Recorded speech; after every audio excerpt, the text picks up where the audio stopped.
Welcome to Sticking to the Truth with Juleen Jackson and Debbie Jansen. Juleen and I are heartbroken. Like many of you, we can't believe the evil that lurks in our country. Charlie Kirk never hurt anyone.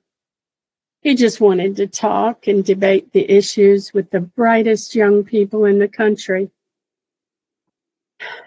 Because he was intelligent and could explain his ideas, they hated him. Because he won the debate with them, they hurled insults at him. Because he wanted a free country, a successful country, and a great place to live, they taunted him. Yet, like so many great men, Charlie walked on. Charlie wouldn't quit. And all that I've heard about, Charlie was a good man and he just wouldn't quit. Charlie didn't care about the angry faces or the mean words he faced. Charlie was determined to make America great again, and he felt that the process started in the trenches. He lived a great life. He married a wonderful woman and had 2 beautiful children. He made a difference in our country, and they couldn't stand it.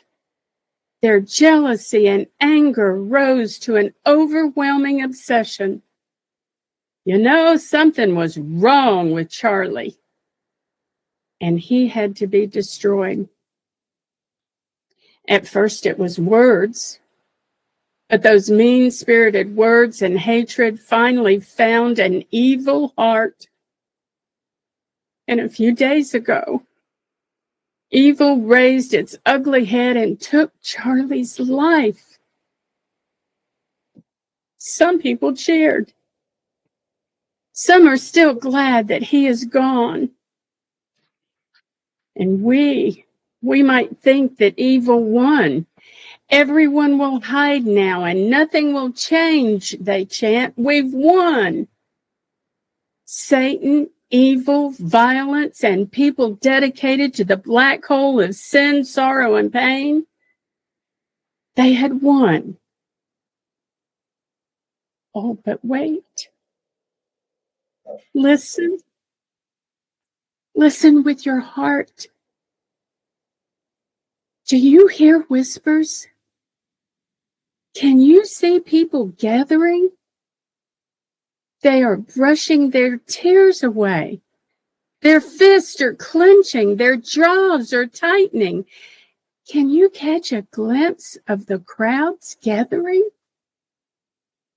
Listen to the whispers and listen to their prayers. Oh, those prayers, they are flowing all around us. But wait. There's noise, and the noise is getting louder. I hear a great noise. Do you hear it? There's the sun. It's peeking around the clouds. Do you hear that? Do you hear that pounding? What is that pounding? It's 1,000,000 feet. As people rise and begin to walk, the sound is deafening. The millions of feet are now running. And they're saying something. What are they saying? They're yelling, they're screaming. We will not let this happen again. Thanks to Charlie Kirk, we are determined and we are loud. We will save our country. We will teach our children. We will elect good people to represent our desires. We will fill our churches. We will go with God. We will teach others about the good American dream. We will help our country to be great again. We will believe in each other and we will destroy evil.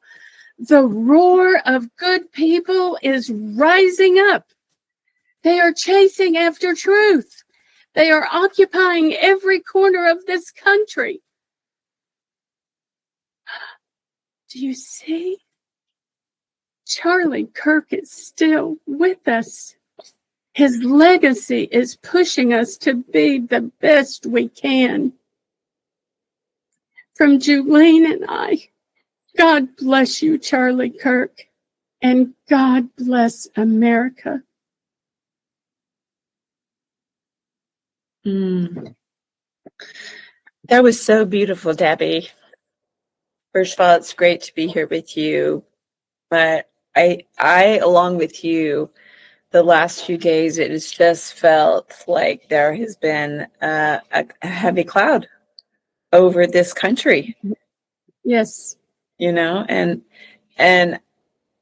my like-minded friends, my God-fearing friends, that's the first thing out of our mouths that we want to talk about, right? So I live in Washington, D.C., and there's a lot of people that probably feel like maybe he brought this on himself because of his hate speech, And those people are moving forward, They like, well, he got what he deserved kind of thing. They won't maybe publicly say that. I think people online, some of them will say that.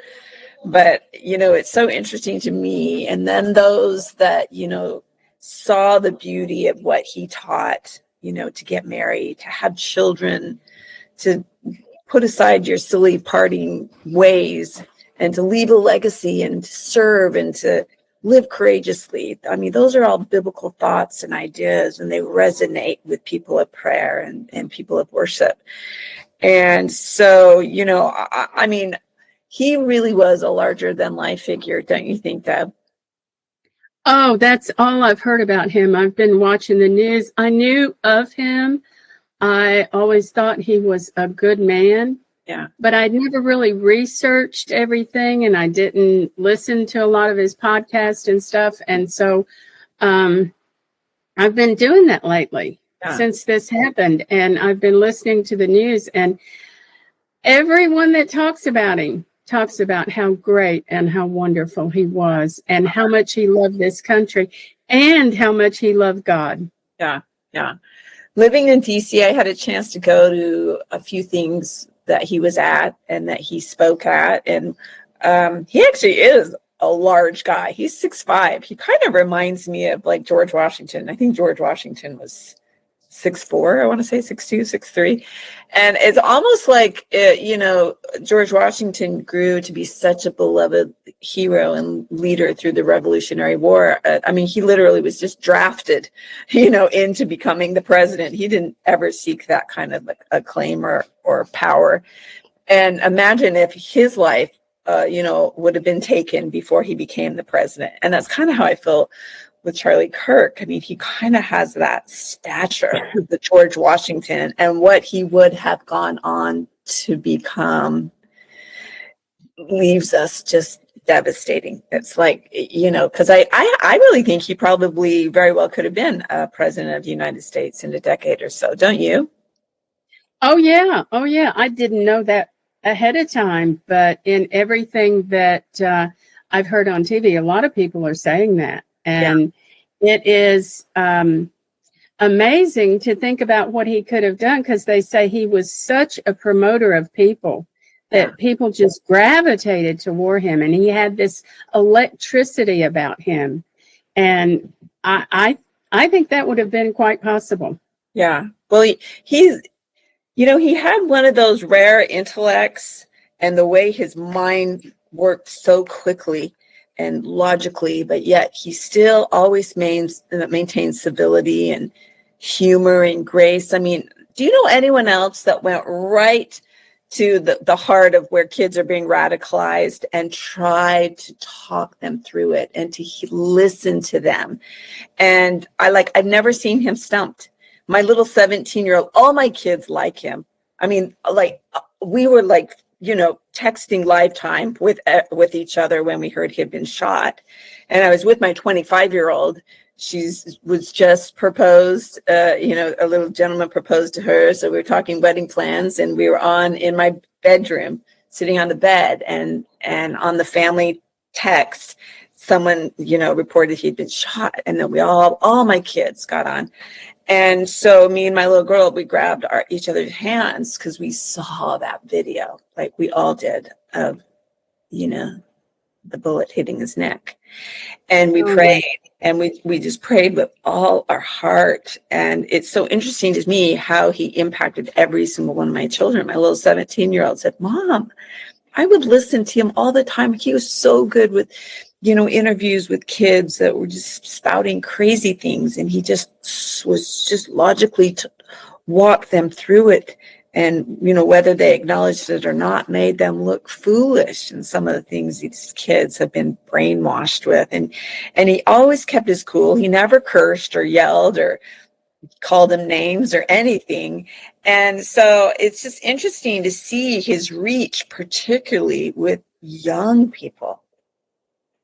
But Juleen, I think that's what God does. God sends people like that into our world, and they are here to kind of open up a new light and a new way of doing things. And what it's been for the last decade is whatever Republicans or conservatives say, the left and the hard left and the angry, mean, I'm going to get you left attacks. And what that does is people have recoiled. They've gone back and said, well, I'm not going to say anything because I'm going to get yelled at. And what Charlie Kirk did was, maybe this was, I don't think getting shot was God's plan. I never think that. But maybe his plan for Charlie's life was to teach the rest of us, hey, stop doing this. Stand up, talk. You got to take them on. I heard somebody quoting him, and I believe the quote that he said, well, it was when the governor of Utah came out and did his press conference today. And he said that Charlie had told him that you cannot pay attention to people who fuss with you. You have to get the truth out, because if you don't get your truth or your facts into the discussion, then we all stagnate and we go backwards. We don't go forward into freedom. And I believe that. It's hard to do. Yeah. Well, I agree that, and I think I heard him say, look, we have to communicate. When you stop communicating in a marriage or stop communicating with your, employer, the relationship dies. Good things happen in the relationship, but you have to be communicating. And so, at first when the assassination happened, I'm like, oh, I wonder if that is going to end, public debates, being able to talk one-on-one publicly with people. People will be too afraid, that something like this might happen again. And then I was talking to a girlfriend this morning, and she's like, no, she said, I think his voice of hope and his example of going into hostile situations and trying to treat people with dignity and hear them out, but also speak your truth, is going to produce thousands and tens of thousands of Charlie Kirks, because he laid the template for how a man who is full of the Spirit operates, right? You don't become afraid and take counsel from your fears, and you continue to go out there and you let your light shine, and that God, who sees and knows all, will protect us. And so I'm hoping that will be the case, that we won't all head for the hills and no longer want to stand on the wall and speak our truth, but we will even be more emboldened, because God is a God of an army of angels, right? He is the creator of the universe, and he knows exactly what's going on down here. And he knows the fear in our hearts and the troubles we're experiencing. But even still, he says, lean into me and let your heart be comforted. And he says, don't be afraid, And so that means to not be afraid means to keep standing for truth, for his law, for his light. And so I hope that's what is going to happen, is his life is going to produce tens of thousands of Charlie Cooks in this rising generation. Oh, I hope for that too. And while you were talking, you said one thing. You said that some people may think that we're not going to have discourse anymore. Yeah. If you're married, you will have discourse. Yeah. If you have children, you will have those talks where you disagree with your children, but you don't get violent with them and you don't stop talking to them. And I think we need to view today's world in a different way, that if we can bring our facts and somebody else can bring their facts and we can talk about the problem, they may not come to our side, but that's okay. We might learn something from them, or they might learn something from us. And if you keep doing that down the road, maybe we'll find some really good answers. Yeah. Don't you think, Juleen? Yeah, for sure. And, I think sometimes when you are courageous, that, he clearly was a threat to evil, because his voice really was shaping this rising generation of young kids that are trying to figure out, right, what is good versus evil, what is truth versus, error. And they're trying out, some of the things that the enemies of God, would encourage them to experiment with their sexual orientation, or, go ahead and have kids out of wedlock, don't even have kids, just abort kids. I mean, and I think these young people are realizing that there's wickedness is not happiness, right? So they're seeking, and his voice really was shaping this rising generation.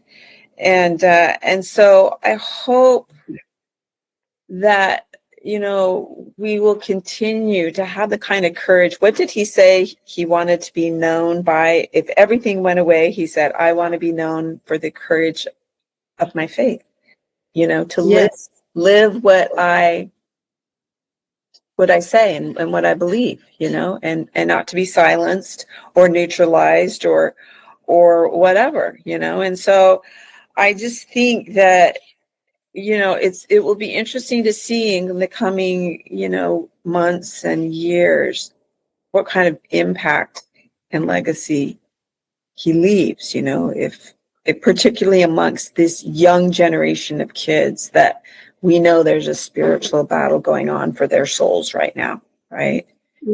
Right. And, exactly. And you just, Deb, what do you think about this young 22-year-old kid that's been apprehended, and they're saying that he was the shooter? Well, they have a lot of evidence, overwhelming. And that family is going through the hardest thing I think you could ever go through as a family, because it was Daddy that insisted he turn himself in. Yeah. And when you have to look at your son and you live in a state with the death penalty, and you are seeing what may be ahead for that son, to give it up and say, I'm going to walk with you and we're going to turn you in and you are going to go through this. Man, that's hard. But then at the same time, I think about, yesterday, I cried and cried and cried, because I had been hoping that Erika and the children had not been with Charlie Kirk, that maybe they were home, or maybe there was something going on so that they weren't there. And then I found out that they were just feet away from him, and so was other people in the family. And that little 4-year-old girl that ran to Daddy, that I saw on a show on Fox and Friends, where they put her down and she just ran to Daddy, and they talked about how Daddy was so important in her life. And whatever she saw, if she saw it, that's going to stay with her the rest of her life. So you've got this family of the perpetrator who is hurting, and then you've got the family of Charlie that is hurting. And the main thing to understand about all of this is violence never produces anything good. It doesn't produce good things in the home. It doesn't produce anything good in society. It doesn't produce any good in political avenues like Congress. Congress yelled and screamed and wouldn't even let them say a prayer for Charlie. I think it was Bobert, however you say her, Bobart.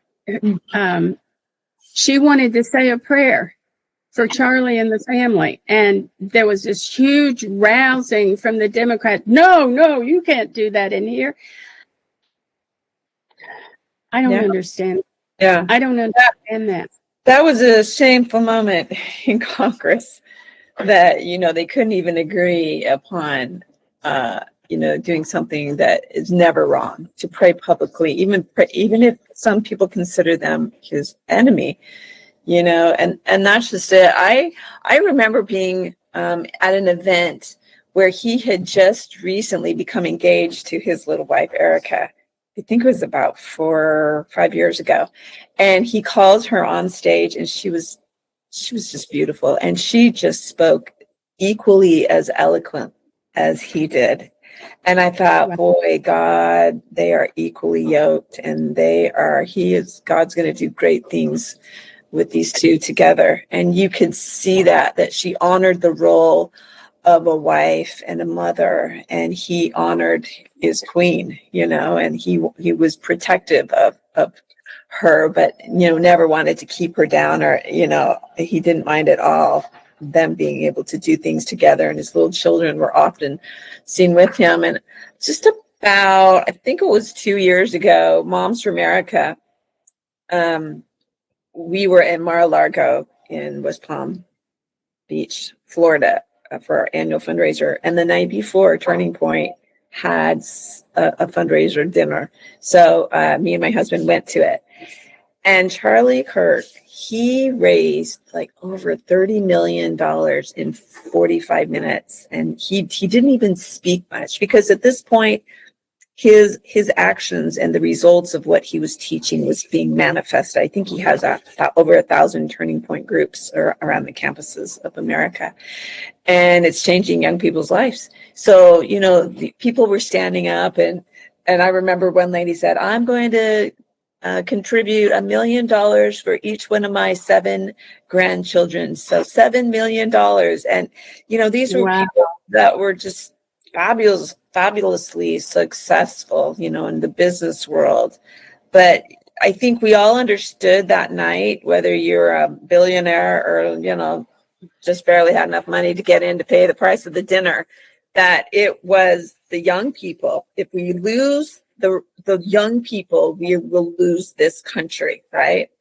And so absolutely to do and put forth whatever kind of money and whatever kind of support they could, because there is a war going on against these young people. And we saw that with this little 22-year-old boy. I mean, apparently he was an honor student, smart as a whip, got a full ride scholarship to university. And you're like, what in the world? How did this mind that was driven for success be transformed into a mind of a murderer? What dark lies was he consuming at some point to justify murder as a form of his protest, Exactly. Well, Juleen, if people believe like we do, that there is a spiritual battle, that there is good and evil, and that, as the Bible says, Satan is roaming to and fro, seeing whom he can devour, then we know where it comes from.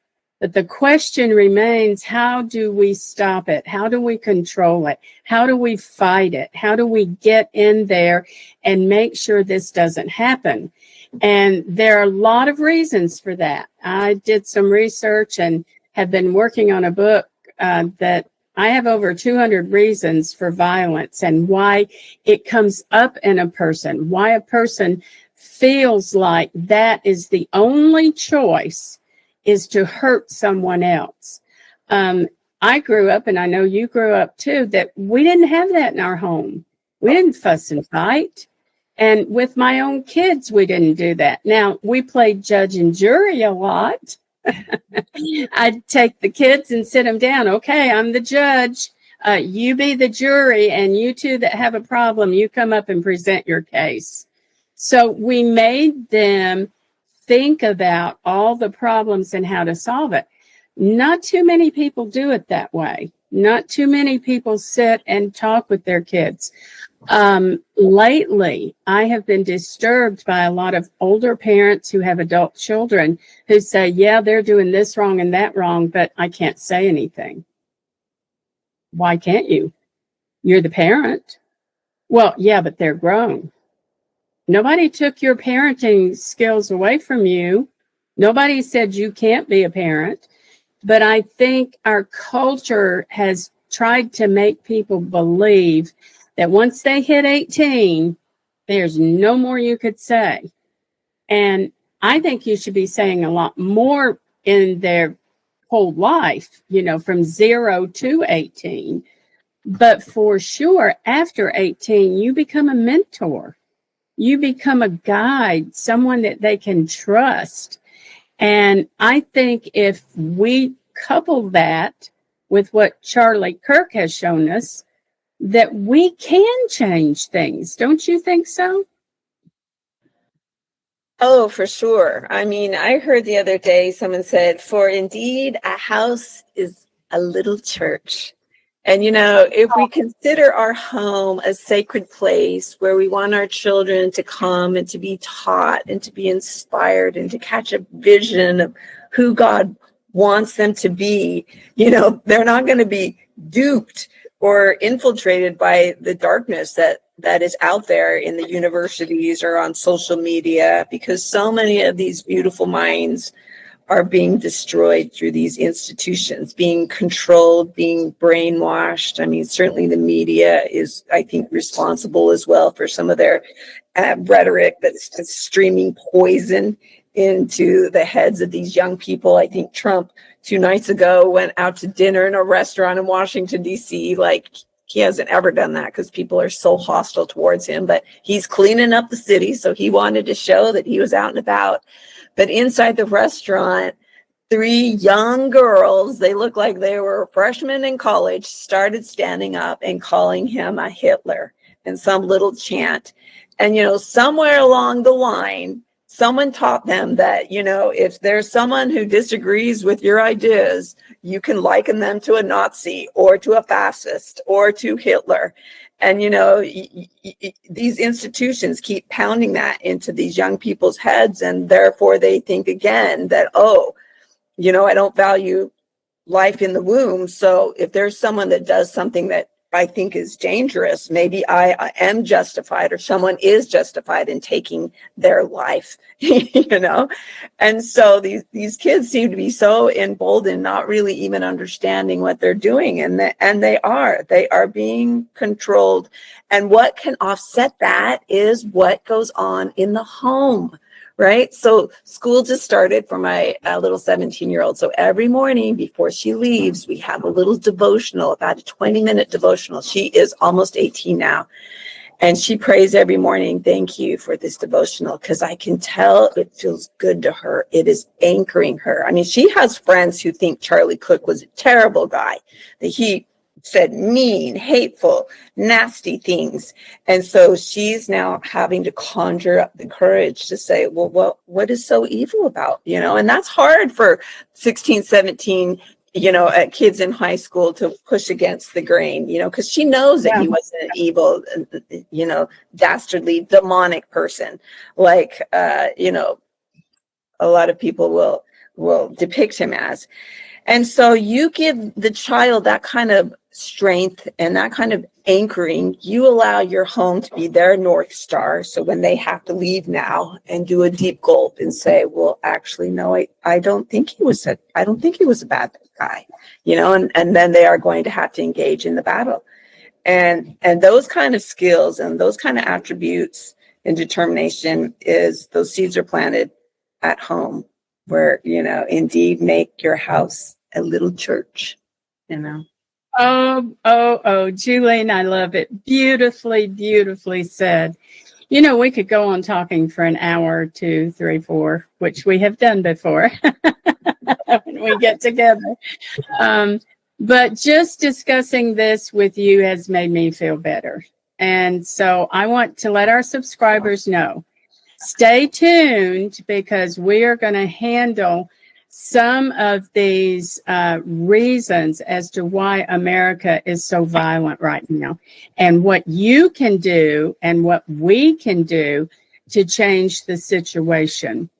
We're going to be doing that for several weeks, maybe even a couple of months, of taking on these issues that are current events, but we're going to show you the anger and where it lies and how to change that anger, how to get us out of this feeling that the only way to solve a problem is to be mad or to hurt somebody else. We need to get away from that. And Juleen, I want to leave I'll give you a chance to say something else too. I want to leave our listeners with hope for today. If you're struggling, if you're hurting, if your heart is broken like ours is, there are some things you can do to feel better.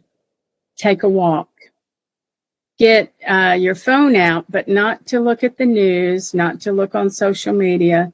Go to Pandora, or if you've got songs saved on your phone, find your favorite, most uplifting song and walk and listen to that. Go sit on your front porch. I did that this morning. There's a song by Ernie Haas and, I forget what the rest of the name is for the group, but it's called When Morning Comes. And it talks about the death of Jesus and how awful that death was. But then came the morning. Then came the brightness. Then came the hope that we can go on. Talk to a friend. Be sure and put your arms around your loved ones. Be sure and give everybody a hug today. And Christian or not, say a prayer, because God is listening. I promise He is. What do you think, Juleen? Oh, that's so beautiful. You know, I say, let's do it the way Charlie did it. He was not afraid to choose to believe in heaven. He chose God. He chose hope over heaviness, and light over darkness, and life over death, good over evil. He kept choosing, the way of Christ. And of course, we're going to experience fear and heartache and tragedy over and over again in our life. And God knows that we are. But let's continue to choose Him. And all these afflictions will work towards our good, is His promise. And let's continue to count His promises when times feel really hard. Because, we worship a man who oversees an army of angels. And he is the creator of our universe, and He can do it all.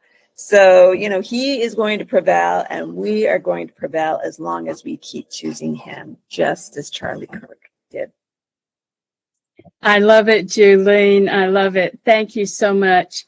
Please subscribe to this podcast and join us again. You can ask a question or request that we dig into a specific topic by writing Debbie@debbiejansen.com. And thanks again to our wonderful producer, Ken Jansen. This is Debbie Jansen, and I'm sticking to the truth.